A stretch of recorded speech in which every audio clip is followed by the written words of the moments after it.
Bismillahirrahmanirrahim. Assalamu alaikum students. Welcome to Learn with Bushra with another very informative video that is related to the female reproductive system.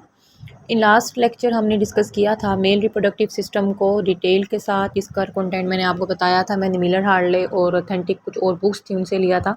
आज का जो हमारा system है वो that is female reproductive system. तो आज की video भी बहुत इंटरेस्टिंग है और बहुत ही इंटरेस्टिंग लेक्चर, इन्फॉर्मेटिव लेक्चर है। फीमेल रिप्रोडक्टिव सिस्टम को स्टार्ट करने से पहले स्टूडेंट्स मैं आपको ये बताना चाहूँगी कि क्या डिफरेंस है हमारे पास male and female reproductive system का। यहाँ पे हमने बात स्टॉप की थी। अगर हम थोड़ा सा जो है वो जनरल डिफरेंस देखें mail and female reproductive system का, तो मेल के अंदर आपको पता है जो गुनेड्स होते हैं that were the testis, and female के अंदर जो गुनेड्स होती हैं दैट वर द ओवरीज़। तो मैंने आपको ये भी बताया था कि टेस्टिस बाहर क्यों होते हैं और ओवरीज़ फीमेल की बॉडी के अंदर क्यों होती हैं। टेस्टिस बाहर इसलिए होते हैं कि टेस्टिस का काम है स्पर्म प्रोड्यूस करना, और स्पर्म का सर्वाइवल जो टेम्परेचर है वो 34 डिग्री सेंटीग्रेड है, जबकि हमारा टेम्परेचर 37 डिग्री सेंटीग्रेड है। तो अगर टेस्टिस अल्लाह ताला ने हमारी बॉडी के अंदर रखी होती तो फिर वो हमारे पास स्पर्म जो है वो प्रोड्यूस नहीं कर सकती थी और स्पर्म सर्वाइव भी नहीं कर सकते थे। इस वजह से वो बाहर एक बैग के अंदर अल्लाह ताला ने रखी हैं जिसको हमने स्क्रोटम का नाम दिया है। जबकि ओवरीज़ जो हैं वो उसने एग प्रोड्यूस करना है, वो ऑप्टिमम टेम्परेचर के अंदर प्रोड्यूस करती हैं और वो हमारे बॉडी के अंदर होता है। यहाँ पे थोड़ा सा ओवरव्यू है आपका mail and female reproductive system का। यहाँ पे जो है ओवरीज से आगे फ्लैपियन ट्यूब में जाएगा एग, और एग से फिर वो यूट्रस में आएगा, और फिर जो है यूट्रस से यहाँ पे इम्प्लांट हो जाएगा, प्रेगनेंसी कैरी होगी। ये यूट्रस और हमारे वजाइना है, इनके दरमियान जो एक हड्डी होती है जिसको हम जो है सर्विक्स के नाम देते हैं, और ये वजाइना है। ये हमारे पास फीमेल रिप्रोडक्टिव सिस्टम है। हम नेक्स्ट जो है अपना फीमेल रिप्रोडक्टिव सिस्टम स्टार्ट करते हैं। The female reproductive system consist of a number of structures with the specialised functions, two ovaries that produce eggs and the female sex hormones known as the oestrogen and the progesterone. यहाँ पे मैं आपको साथ साथ comparison भी बताती जाऊँगी mail और फीमेल का। जो मेल सेक्स हार्मोन्स हैं उनमें जो प्राइमरी हार्मोन है दैट इज़ द टेस्टोस्टेरोन, और वो कौन प्रोड्यूस कर रहा होता है, वो हमारे पास लीडिंग सेल जो सेमिनिफेरस ट्यूब्यूल्स के दरमियान मौजूद होती हैं, जिनको हम इंटरस्टिशियल सेल्स भी बोलते हैं, वो प्रोड्यूस कर रहे होते हैं। जबकि जो हमारे ओवरीज़ हैं वो हमारी सेक्स हार्मोन्स प्रोड्यूस कर रही होती हैं, एस्ट्रोजन एंड प्रोजेस्टेरोन। और इसमें भी एक और इंपॉर्टेंट बात, जो प्रोजेस्टेरोन हार्मोन है that is known as the pregnancy hormone. Two uterine tubes, one from each ovary, carry eggs from the ovary to the uterus. Fertilization usually occurs in the upper third of the uterine tube. ये इतना vast एक subject है और हर आपको line में बहुत सारे plenty of MCQs मिलेंगे। So here is the only notice you people. अच्छा, नंबर जो 3 है, fertilisation occurs the uterus receives the blastocyst and houses the developing embryo. The vagina receives semen from the penis during sexual intercourse. It is the exit point of the menstrual flow, and it is a canal through which the baby passes from the uterus through the childbirth. So here is the function of the vagina. Vagina के बहुत सारे function हैं। एक पहला function कि ये sexual intercourse जो है वो उसके दौरान पेनिस से सीमन को रिसीव करती है। वजाइना जो एग्जिट पॉइंट है मेंस्ट्रुअल फ्लो का, जो हमारे फीमेल के अंदर अगर पीरियड्स या मेंसेस हो रहे हैं तो वो भी वजाइना के अंदर होते हैं। और तीसरा जो है ये बेबी जो बर्थ के टाइम कनाल के तौर पर काम करती है, और ये बेबी जो है वो इसी वजाइना से ही आता है। तो the external genitalia organs have protective functions and play a role in the sexual arousal.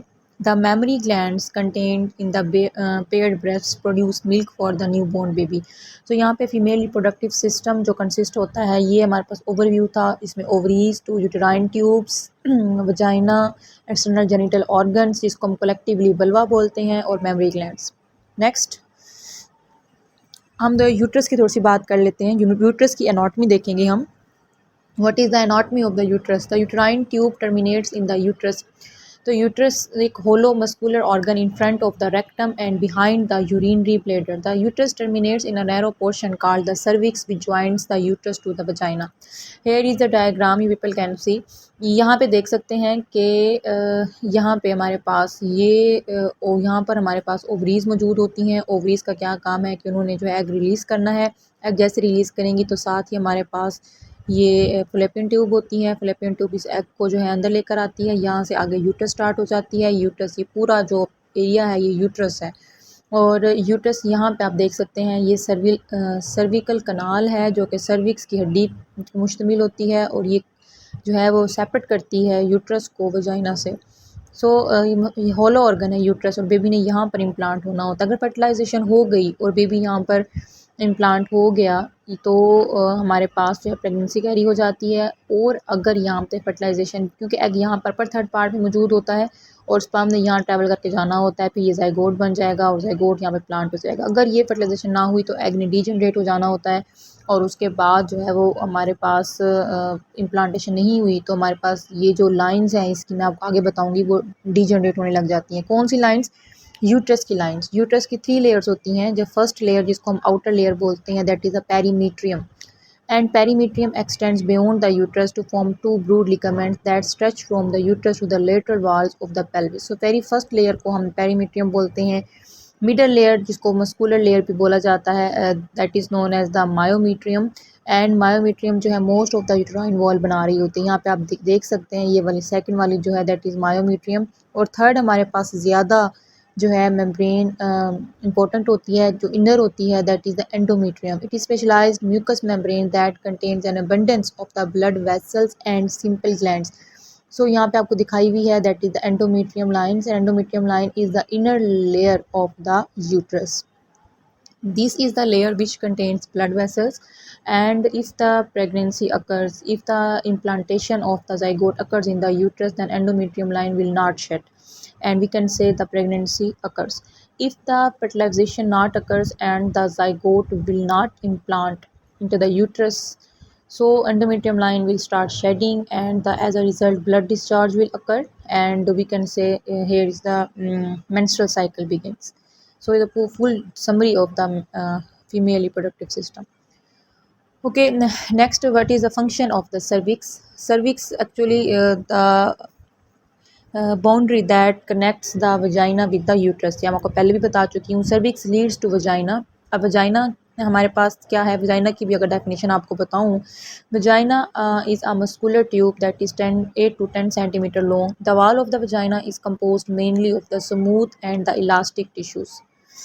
So here is the external organs or the anatomy of the female reproductive system that is very important from the PPSC point of view and also from the examination point of view, and MCQs are very important. So the external genital organs in the female reproductive system or genitalia includes the mons, pubis, labia majora, labia minora, vestibular glands, clitoris and the vaginal openings. As a group, these organs are collectively known as the vulva. इनको हम क्या नाम देते हैं? Vulva का नाम देते हैं। बहुत सारे स्टूडेंट्स को नहीं पता होता कि वल्वा क्या है। तो फीमेल रिप्रोडक्टिव सिस्टम की जो एनाटॉमी है, जो पूरी उसके एक्सटर्नल जेनिटेलिया है, जो उसका रिप्रोडक्टिव सिस्टम बना रही है, हम उसको वल्वा बोल रहे हैं। यहाँ पे आपको मैंने डायग्राम में दिखाया हुआ है। यहाँ पे जो वेरी फर्स्ट आपका ये जो लेयर है that is known as the labia majora. इसके अंदर वाली लेयर जो है that is known as labia minora. उसके बाद यहाँ पर देखिएगा कि ये हमारे पास यूरिथ्रा है, यूरिथ्रल ओपनिंग है जहाँ से हमारे पास यूरिन जो है वो आती है। यहाँ पे नेक्स्ट देखिएगा कि ओपनिंग ऑफ द वजाइना है, ये हमारे पास वजाइना है। वजाइना के ऊपर ये ख़ास किस्म का एक पर्दा सा होता है जिसको हम जो है वो थिन मेम्ब्रेन का नाम देते हैं और उस मेम्ब्रेन का क्या नाम है? हाइमन नाम है। फिर उसके बाद पेरिनियम है। पेरिनियम के नीचे यहाँ पर हमारे पास एनस मौजूद होता है और सबसे ऊपर आप देख सकते हैं यहाँ पर हमारे पास क्लाइटोरस होता है। So clitoris, labia majora, labia minora, hymen, anus, इन जो है तमाम मोन्स, प्यूबस, इन तमाम वजाइनल ओपनिंग, इन तमाम ऑर्गन्स को हम क्या नाम दे देते हैं? हम वल्वा का नाम दे देते हैं।